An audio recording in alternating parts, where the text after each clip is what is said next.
नमस्कार दोस्तों, कैसे हैं आप सब लोग। उम्मीद करती हूँ सभी लोग बहुत ही बढ़िया होंगे। तो देखिए, आज मैं फिर आपके लिए लेकर के आ गई हूँ कुकिंग को आसान बनाने वाले बहुत सारे टिप्स और ट्रिक्स, जो आपकी किचन में कुकिंग के टाइम को बचाएंगे और आपकी कुकिंग को बहुत आसान बनाएंगे। तो मेरे चैनल पर आप सभी का बहुत बहुत स्वागत है और आपसे रिक्वेस्ट है कि अगर आपको मेरी कोशिश पसंद आ रही है ज़रा सी भी, तो एक लाइक कर दीजिएगा और एक सब्सक्राइब भी नए हैं तो सब्सक्राइब कीजिएगा। तो सबसे पहले जानते हैं कि बाज़ार में जब हम जाते हैं ना, बाज़ार में सब्ज़ी खाते हैं तो उसकी जो ग्रेवी होती है ना, वो एकदम तरी वाली होती है, रेड रेड कलर की, बढ़िया, जिसको देख के तबीयत खुश हो जाती है।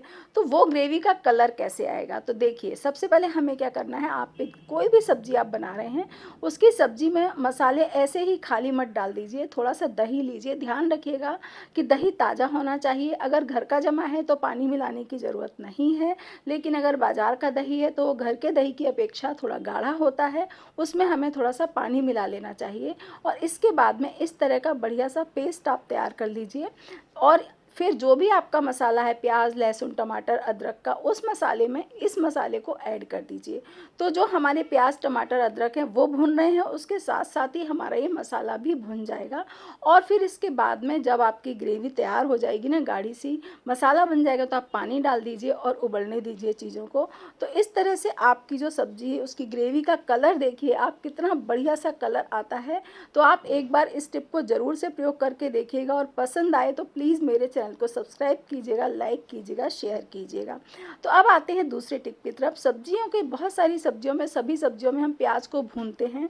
तो प्याज को हमने बारीक बारीक काट लिया और जब आप भून रहे हैं ना, तो उसमें डाल दीजिए आधी से चम्मच से भी कम शक्कर के कुछ दाने। तो उससे क्या होगा कि जो हमारा प्याज है बहुत जल्दी इस कलर का हो जाएगा और भुन जाएगा और एक बढ़िया कैरमल सा कलर आ जाता है। इसके बाद नेक्स्ट टिप है दोस्तों, सब्जी को लेकर ही। सब्जी हम जब भी बनाते हैं तो कई बार ना हम गाढ़ी करने के लिए हम नहीं डालना चाहते हैं कि हम मगज के बीज डालें या काजू डालें या मूंगफली या तिल्ली डालें।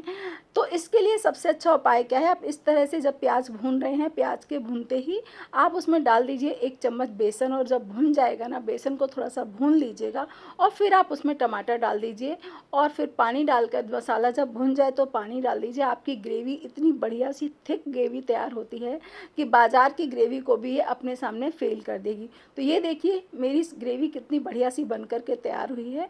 तो आपको पसंद आए तो प्लीज़ लाइक कीजिएगा और कमेंट बॉक्स में मुझे बताइएगा कि आपको मेरी कौन सी ट्रिक ज़्यादा पसंद आई। इसी तरह से देखिए नेक्स्ट टिप है दोस्तों कि हम इस समय नींबू बहुत महंगे आ रहे हैं बाज़ार में।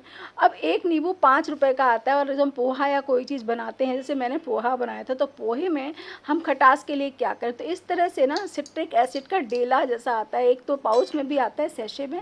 इसके अलावा ये आता है जिसको हम बोलते हैं टाटरी। तो इसको हमें थोड़ा सा ले लेना है, पीस लीजिएगा और पीसने के बाद में एक कटोरी में थोड़ा सा डालिए पानी।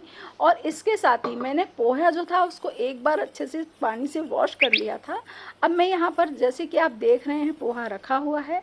अब मैंने इस टाटरी को पानी में घोल लिया है और घोलने के बाद में अब मैं क्या करूँगी कि जो पोहा था हमारा वॉश किया हुआ, उसमें मैं थोड़ा सा पानी डालूँगी।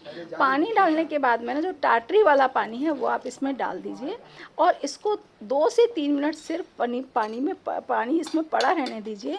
तो क्या होगा कि जो टाटरी की खटास है वो हमारे इस पोहे में आ जाएगी और फिर हमें पोहे में नींबू डालने की ज़रूरत नहीं पड़ेगी।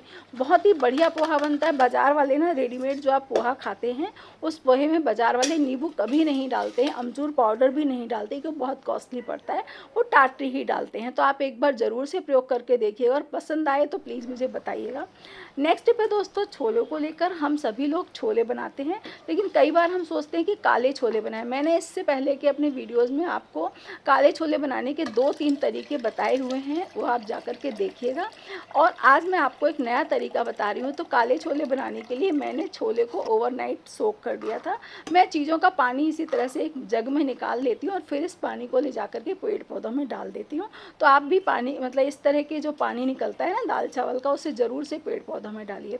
तो देखिए, जैसा कि आप देख सकते हो कि मैंने यहाँ पर छोले में तेज़पात पत्ता और दालचीनी, जो भी आपको डालना है आप डाल दीजिए। इसके बाद आप लीजिए एक, जो हमारी ये होती है ना आपकी ग्रीन टी के सैशे जो आते हैं या नॉर्मल टी के भी सैशे होते हैं, वो एक सैशे आप ले लीजिए। और उसके बाद में हाँ, इस तरह से होता है, जिस साइड से वो खुल सकता है आप खोलिए उसको, और खोल करके जो ग्रीन टी है वो हमने निकाल दी है। निकालने के बाद में हमको क्या करना है कि इसको इस तरह से खोलकर हमें 1 चम्मच या 1.5 चम्मच के आसपास चाय की पत्ती इसमें डाल देनी है। चाय की पत्ती डालने के बाद में इस तरह से हो जाएगा, और फिर आप इसको थोड़ा सा फोल्ड कीजिए। फोल्ड करने के बाद में चारों तरफ इस तरह से इसके धागे को लपेट कर आप इसको बांध दीजिए। बांधने के बाद में इस तरह से करके ना आप इसमें डाल दीजिए पोटली सी बनाकर। अगर आपके पास ग्रीन टी नहीं पीते हैं आप, और इस तरह के नहीं हैं आपके पास में, तो आप सूती कपड़े में लपेट कर, तो एक पुराना तरीका है ही, लेकिन आजकल ग्रीन टी भी अधिकांश घरों में होती है, तो अगर है तो आप इसका ज़रूर से इस तरह से प्रयोग कीजिएगा। ना चाय की पत्ती निकलती है और इतना बढ़िया छोले में कलर आएगा कि आप खुद भी देख करके दंग हो जाएंगे। तो इस तरह से डालकर फिर आप इसमें डाल दीजिए पानी, और इसमें मनचाही जितनी सीटियाँ आपको लगानी है, 6-7 सीटियों में हो जाता है छोले। तो आप देख सकते हो बनने के बाद में, उबलने के बाद में छोले का कलर कितना ब्लैक आए। हाँ, इसे बनाते समय हल्दी मत डालिएगा, अदरवाइज फिर ब्लैक छोले नहीं हो पाएंगे। इसी तरह से ना दोस्तों, नेक्स्ट टिप है भटूरे को लेकर। अक्सर आज मैदे के भटूरे खाने से हम सभी परहेज करते हैं, लेकिन अगर हम प्रॉपर आटे का बनाते हैं तो उतना परफेक्ट भटूरा नहीं बन पाता है। तो देखिए, भटूरा बनाने के लिए आपको क्या करना है कि 1 कटोरी लीजिए आटा, गेहूं का शुद्ध आटा, आधी कटोरी मैदा और आधी कटोरी ही हमको सूजी लेनी है। इसमें थोड़ी सी डाल दीजिए आप दही, और इसके बाद में 1 इनो का सैशे दही में इसी तरह से आप काट कर डाल दीजिए। इसको अच्छे से मिक्स कर लीजिएगा प्रॉपरली, ताकि दही और इनो पूरे आटे में मिल जाए। इसके बाद इस आटे को थोड़ा सा कर्रा लगाकर, रोटी जैसा लगा करके, रोटी से भी थोड़ा सा हार्ड लगाइएगा, आप रख दीजिए 15 से 20 मिनट के लिए। फिर आप भटूरा बेलिए। आप देखिएगा कि आपका भटूरा इतना परफेक्ट बनेगा, मैदे का भी फ्लेवर नहीं आएगा और हेल्दी भटूरा बनेगा। और फिर आप तेल में सेक लीजिए। अब मैं आपको दिखाती हूँ कि कितना। और भटूरे को सेकते समय ना हमेशा इस तरह से दबाते जाइए, आप कलछी से दबाते जाएंगे तो आपका पूरा भटूरा थोड़ी देर में फूल करके तैयार हो जाएगा। आप देख सकते हैं कितना बढ़िया भटूरा बना है। तो दोस्तों, बारिश शुरू हो चुकी है, एंजॉय कीजिए छोले भटूरे के साथ में। बढ़िया सी सब्जी बनाइए ग्रेवी वाली। जल्दी ही मिलते हैं नए वीडियो में। हाँ, पसंद आया हो तो लाइक ज़रूर कीजिएगा, सब्सक्राइब भी कीजिएगा। Bye bye.